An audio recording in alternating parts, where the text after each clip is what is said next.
High friend welcome to my channel blessings cake. आज आमी एकटा बाटारफ्लाई केकेर सम्पूर्ण डेकोरेशन सह रेसिपि निये एसेछि। प्लिज भिडियोटा स्किप ना करे देखले आपनाराও बाड़ीते एरकम एकटा पारफेक्ट बाटारफ्लाई केक बानाते पारबेन।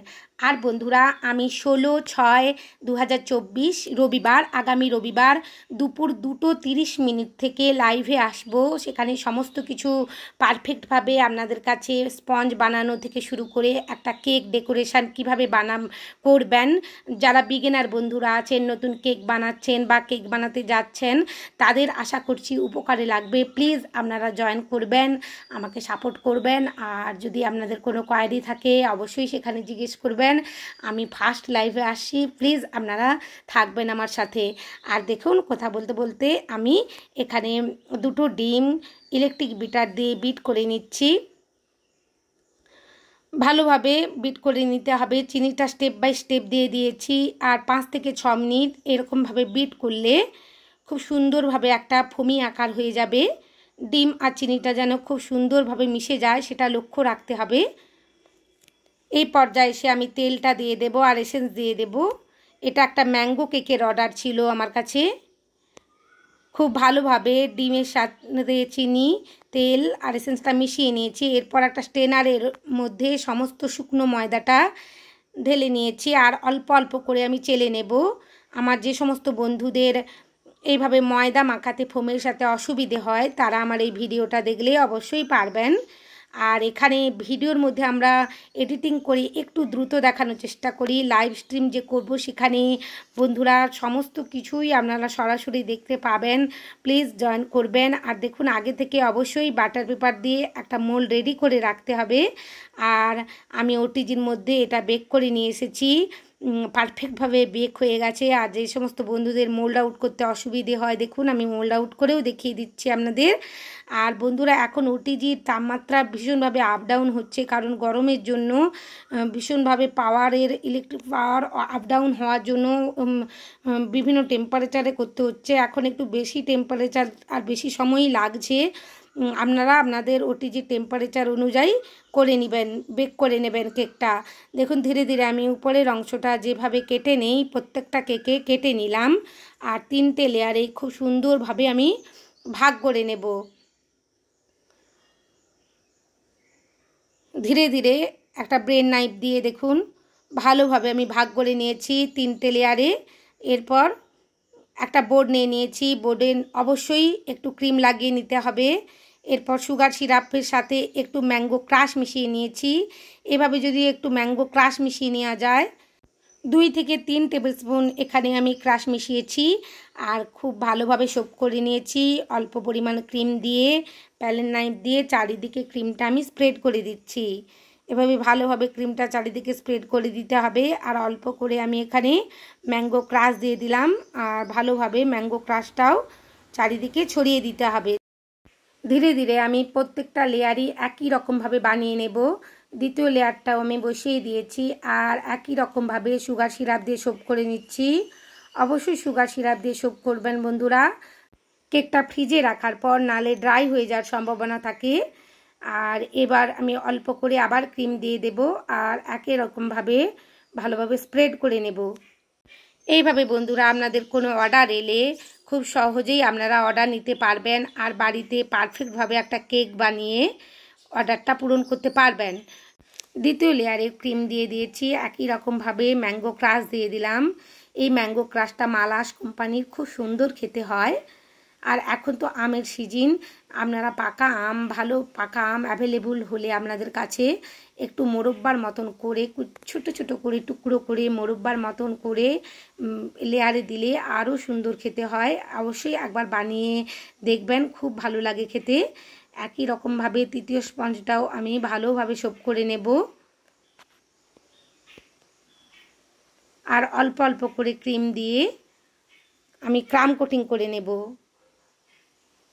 ক্রাম কোটিং করে যদি কেকটা ফ্রিজের মধ্যে রাখা যায় অল্প ক্রিমে আর কম সময়ে কেকটা ফিনিশিং করা যায়। দেখুন অল্প অল্প করে আমি ক্রিম নিচ্ছি আর খুব সুন্দরভাবে সাইড থেকে ক্রাম কোটিং করে নিচ্ছি। প্যালেন নাইফটা খুবই ধীরে ধীরে এখানে ইউজ করতে হবে, কারণ কেকের স্পঞ্জ ভীষণ নরম।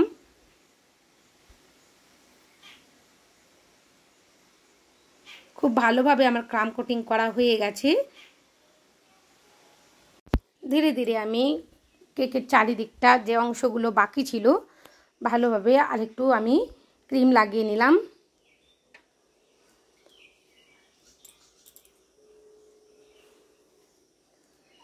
দেখুন ক্রাম কোটিং করে ফ্রিজের মধ্যে রেখে দিয়েছিলাম 15 মিনিট। তারপর এখানে একটু ভায়োলেট কালারের ক্রিম আর ব্লু কালারের ক্রিম আমি রেডি করেছি।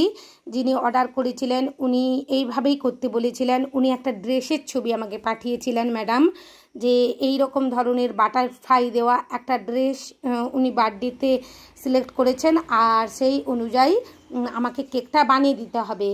আর যিনি এই কেকটার অর্ডার করেছিলেন উনি আমার কাছ থেকে প্রায়ই ওনাদের ওকেশানে কেক নিয়ে থাকেন, প্রত্যেকটা ওকেশানেই। তো এটা ছিল ওনার বোনের বার্থডে। তো উনি সেই জামার ছবিটা পাঠিয়েই আমাকে বলেছিলেন যে দিদিভাই আপনি এইরকম ধরনের কেকের ডিজাইনটা করার চেষ্টা করবেন, ব্লু আর ভায়োলেট একটু মিশে থাকবে, এইভাবেই করে নেওয়ার চেষ্টা করবেন। তো আমি সেভাবেই করে নিচ্ছি। দেখুন এখানে আমি কালার মিক্সিং দেখিয়েছি, হোয়াইট কালারের ক্রিমের সাথে 2 ড্রপ আমি এখানে জেল কালার মিশিয়েছি, ব্লু জেল কালার, এরকম ধরনের একটা স্কাই ব্লু হয়ে গেছে। আর ভায়োলেট কালারটাও একই রকমভাবে 2 ড্রপ ভায়োলেট কালার মিশিয়ে এরকম ধরনের একটা কালার এসে গেছে। দুটো কালার মিশিয়ে কত সুন্দরভাবে একটা কেক রেডি হয়ে যাচ্ছে। এইভাবে আপনাদের কাছে অর্ডার এলে আপনারা পারফেক্টভাবে একটা কেক বানাতে পারবেন। আমার এই কেকের ডিজাইন আর রেসিপিটা যদি আপনাদের ভালো লাগে প্লিজ বন্ধুরা আমার চ্যানেলটা সাবস্ক্রাইব করবার অনুরোধ জানালাম। আর পাশে থাকা বেল আইকনটি অবশ্যই ক্লিক করতে ভুলবেন না, যাতে সমস্ত ভিডিওর নোটিফিকেশন আপনাদের কাছে পৌঁছে যায়। লাইক শেয়ার কমেন্ট অবশ্যই করবেন বন্ধুরা। আপনাদের একটা লাইক আমাদেরকে অনেক কাজ করতে উৎসাহিত করে। আর ধীরে ধীরে দেখুন খুব সুন্দরভাবে আমি ফিনিশিং করে নিচ্ছি। কেকটার মধ্যে খুব একটা বেশি ডিজাইন ছিল না, সিম্পলের উপর কয়েকটা নন এডিবল বাটারফ্লাই দিয়েই ডেকোরেশন করা ছিল। উনি কয়েকটা কেকের এইভাবে আমাকে ছবি পাঠিয়েছিলেন, সেখান থেকেই আমি 2-1টার মধ্যে কম্বিনেশন করে করেছি। আর কেকটা সিম্পলের উপর খুব সুন্দর ছিল, দুটো কালার মিক্সে খুব সুন্দর দেখাচ্ছে, ভায়োলেট আর ব্লু কালার মিশে গিয়ে কত সুন্দর লাগছে দেখুন বন্ধুরা। আর আমার চ্যানেলে নতুন এসে থাকলে বন্ধুরা প্লিজ সাবস্ক্রাইব করবেন আমার চ্যানেলটা। যেহেতু কেকটা সিম্পলের উপর ছিল তাই পারফেক্টভাবে ফিনিশিং করে নিতে হবে, কোথাও যেন না এতটুকু ক্রিম উঠে থাকে। এরপর আমার মনে হচ্ছিল নিচের অংশে একটু বর্ডার দেব, আমি ওই জন্য এই অংশটা রেখেছি, কিন্তু আমি বর্ডারটা রাখছিলাম না কারণ আমার ভালো লাগছিল না।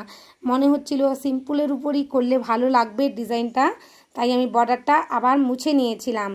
বর্ডারটা আমি রাখছিলাম না, এটা আমি 46 দিয়ে নোজেল দিয়ে করেছিলাম, কিন্তু আমার কাছে খুব একটা ভালো লাগছিল না দেখে ক্রিমগুলো সরিয়ে নিয়েছি আর আবার ভালোভাবে ফিনিশিং করে নিয়েছি কেকটা। আর ধীরে ধীরে যে অংশগুলো বাকি ছিল পরিষ্কার করে নিলাম। আর দেখুন এখানে আমি আমার কাছে হোয়াইট কালারের পাল্স ছিল, এডিবল যে সুগার বলগুলো হয় সেগুলো দিয়ে ডেকোরেশন করে নিচ্ছি। আর গোল্ডেন কালারেরও কিছু এডিবল যে সুগার বল ছিল সেগুলো দিয়ে খুব সুন্দরভাবে ডেকোরেশন করে নেব।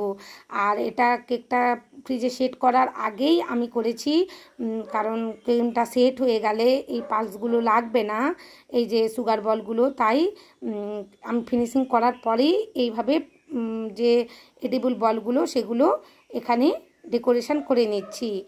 আর কেকটা খুব সুন্দর দেখতে লাগছে। তারপরে আমি ফ্রিজের মধ্যে সেট করে রেখেছিলাম আধ ঘন্টা 1 ঘন্টা, তারপরে আবার বাটারফ্লাইগুলো আমি বসিয়ে দিয়েছিলাম। দেখুন এখানে আমার 3 ধরনের বাটারফ্লাই আছে, দুটো নন এডিবল আর একটা এডিবল। উনি আমাকে এডিবল নন এডিবল দুটো দিয়েই করতে বলেছিলেন, কিন্তু আমার মনে হচ্ছিল দুটো মিক্স খুব একটা ভালো লাগবে না, তাই আমি কেবলমাত্র নন এডিবল বাটারফ্লাই দিয়েই এখানে ডেকোরেশনটা করেছি। এখানে ডবল সাইড যে ভেলকোরগুলো পাওয়া যায়, যে সেলোটেপগুলো পাওয়া যায়, সেই ডবল সাইড সেলোটেপ দিয়ে আমি এখানে প্রজাপতিটা আটকে নিয়েছি একটা স্কিওয়ারের সাহায্যে, যেটা আমি ফন্ডেন্টে ব্যবহার করি যে স্কিওয়ারগুলো। এখানে ব্লু আর ভায়োলেট কালারের যে বাটারফ্লাইগুলো ওগুলো খুব সুন্দরভাবে আমি এখানে সেট করে নিচ্ছি।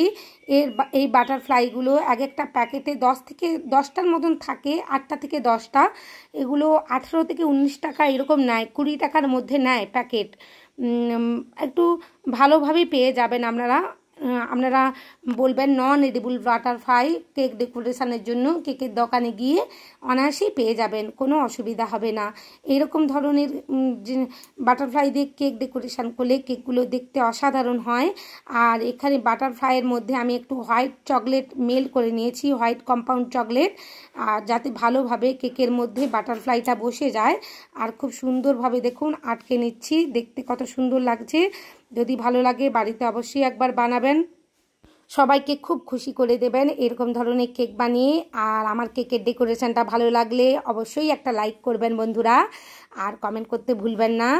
আর দেখুন পারফেক্টভাবে আপনাদের কাছে একেবারে রেসিপি সহ একটা কেকের ডেকোরেশন দেখিয়ে দিলাম। আর যেগুলো আমি এখানে একটা ভালো স্পেশাল যে বার্থডে টপারগুলো পাওয়া যায় সেটাই উনি চেয়েছিলেন, তো সেই অনুযায়ী আমি এখানে স্পেশাল একটা বার্থডে টপার বসিয়ে দিলাম, হ্যাপি বার্থডে টপার। আর দুদিক থেকে দুটো স্টিকে যে লাগিয়ে নিয়েছিলাম বাটারফ্লাই, সেগুলো দিয়েও আমি ডেকোরেশন করে নিলাম।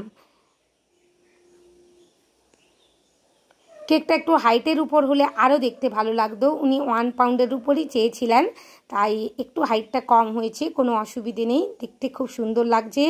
আপনারা বাড়িতে অবশ্যই বানাবেন, খুব ভালো থাকবেন। আর আমার লাইভ ক্লাসে অবশ্যই আপনারা যোগ করবেন বন্ধুরা।